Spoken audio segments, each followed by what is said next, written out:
Hi everyone. So I'm really glad this week that we're actually talking about using self disclosure as a counseling technique because as I'm writing my counseling setting paper, that is one thing that me and the counselor that I've talked to, we discussed a lot because talking as far as challenges. One challenge that she was saying that, she had when she first started off, and something that I brought to her attention to, possibly get some advice about is like how to use self disclosure when you first start. And she was telling me how that when she first started, self disclosure was her go to thing, and she was really using it as a validation tool for her clients.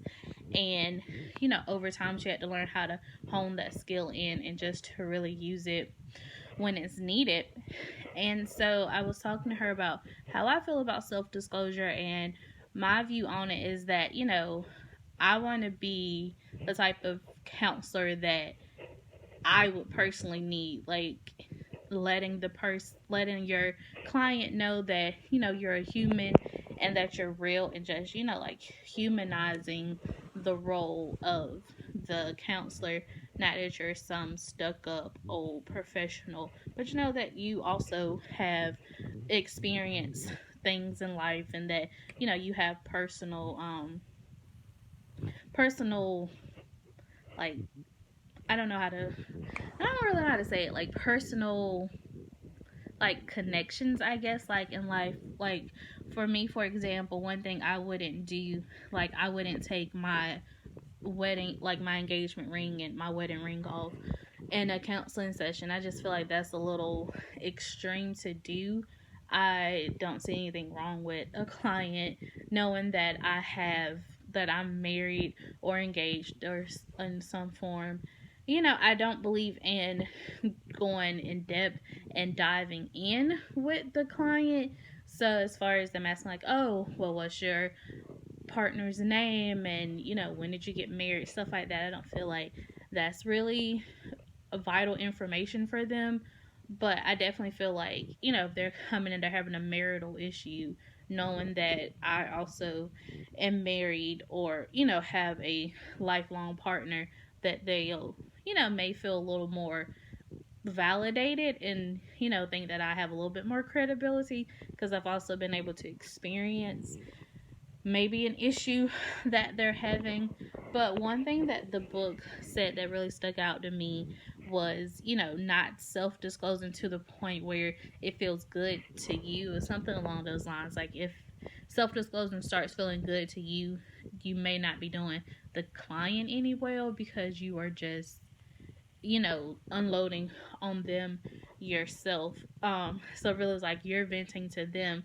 So I feel like self disclosure is not a tool that I would start off using. It's definitely something that I would probably struggle with early on, and I probably will just try to avoid it at all possible, knowing exactly what is okay to say and what's not okay to say, just like kind of trying to normalize things for the client. So I do believe that a counselor should use self disclosure, just be very intentional with it and not to overtake the entire counseling session just by doing self disclosure on your own. But if you feel that it can be vital to the session and what's taking place, and can really add something to it, or to help normalize a feeling or maybe an activity that took place that the client is talking about, just self disclosing it enough where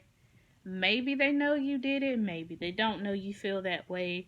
But if you think back, like an example I can think about is like kids. Like, if like I don't have any kids, but I have nieces and I have nephews. So if I can just think back to a time where maybe I was frustrated with them, and just reflect that feeling back to the client, and not necessarily being able to self disclose like I don't have kids. But I think that being able to just like reflect the feeling and not release the full disclosure would be beneficial to the client.